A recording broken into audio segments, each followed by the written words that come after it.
Voilà la partie, la tentation de Jésus. Écoutez ce que le diable va dire. Écoutez ce que le diable va dire.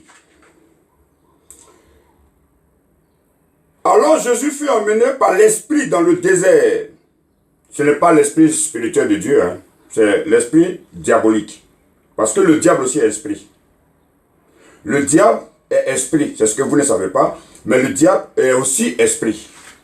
Il a aussi la même dimension que Dieu. Il est invisible, il est informe, il est comme Dieu. Seulement que sa nature est diabolique. Donc l'esprit. Alors Jésus fut emmené par l'esprit dans le désert pour être tenté par le diable. Ça c'est l'esprit du diable qui a envoyé Jésus dans le désert pour être tenté par le diable. Après avoir jeûné 40 jours et 40 nuits, là, je suis dans Matthieu 4, de 1 jusqu'à 11. C'est long, donc je n'ai pas écrit, c'est long, donc je vais lire avec vous. Donc on va lire ensemble. Matthieu 4, du verset 1 à 11. Le tentateur s'étant approché, qui est le diable, lui dit, si tu es le Fils, écoutez ce qu'il a dit. Est-ce que le diable n'est pas bien placé pour savoir que celui qui était devant lui n'est pas Dieu? Regardez comment le diable s'est présenté à Dieu dans Job 1 à 6.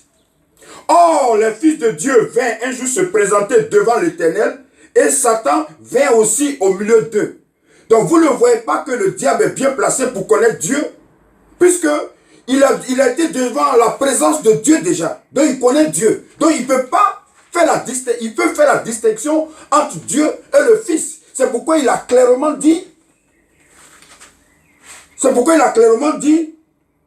Si tu es le Fils, si tu es fils de Dieu, ordonne que ces pierres deviennent des pains. Le diable savait que Jésus, homme qui était là, n'a pas de pouvoir. Parce que Dieu n'est pas en lui. Parce qu'il est dans la dimension humaine. Donc le diable pouvait le tenter. Mais si c'était Dieu, vous croyez que le diable peut oser faire ça? Non. Le diable savait.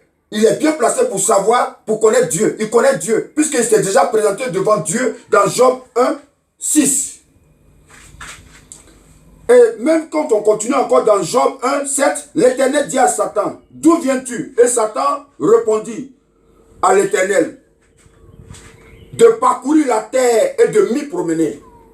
Donc, dans cette phrase-là, on se dit clairement que l'Éternel est en haut et que le diable est en bas.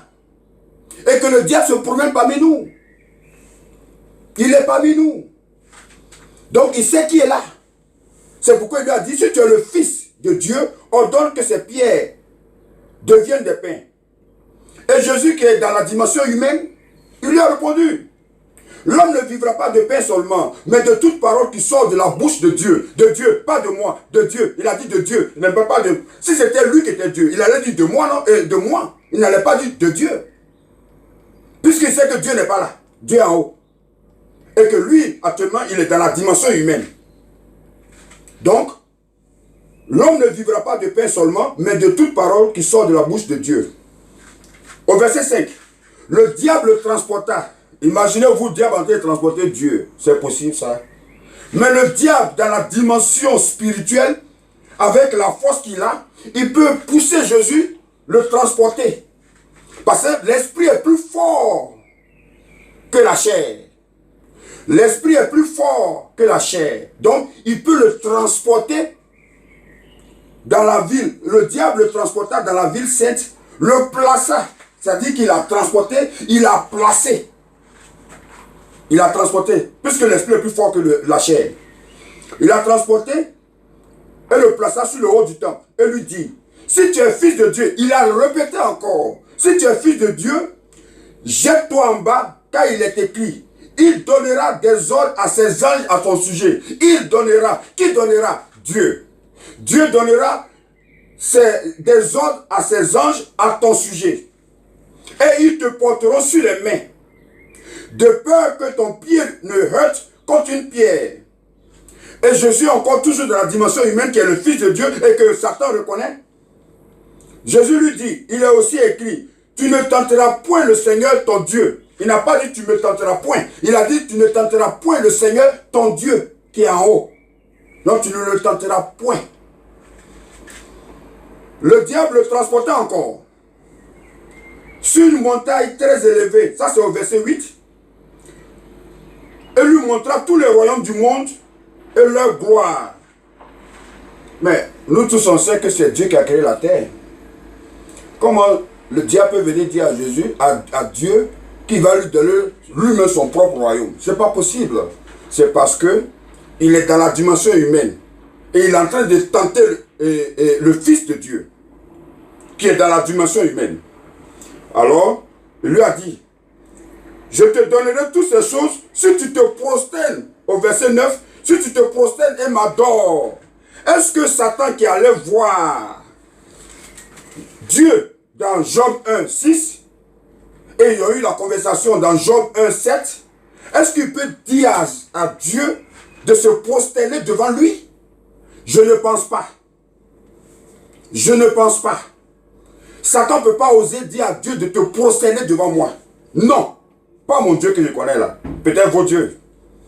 Voilà. Donc, au verset 10, Jésus lui dit, retire-toi. C'est maintenant, il va décliner l'identité du tentateur. Parce qu'à partir du verset 1, elle n'avait pas décliné l'identité du tentateur. Donc maintenant, au verset 10, Jésus va maintenant décliner l'identité du tentateur, qui est Satan. Il dit, Jésus lui dit, retire-toi Satan, car il est écrit, tu adoreras le Seigneur, ton Dieu, et tu le serviras lui seul. Il n'a pas dit, tu m'adoreras, et tu me serviras. S'il était Dieu, à ce moment précis, c'est parce qu'il n'est pas Dieu. Il est encore dans la dimension humaine. Donc, c'est pourquoi il a dit à Satan, tu adoreras le Seigneur, ton Dieu, et tu le serviras lui seul. Et au verset 11, qui est le dernier verset, alors le diable le laissa, et voici, des anges vinrent auprès de Jésus et le servaient. Maintenant, quand Dieu a vu que son fils, sans qu'il l'aide, il n'a pas aidé son fils à ce moment-là, il a laissé le diable faire. Il voulait voir jusqu'à où son fils pouvait aller. Est-ce que son fils sera fidèle à lui? Et quand son fils, Jésus, a été fidèle à Dieu, Dieu était tellement content de son fils, parce qu'il n'a pas aidé son fils, hein. Il l'a laissé faire.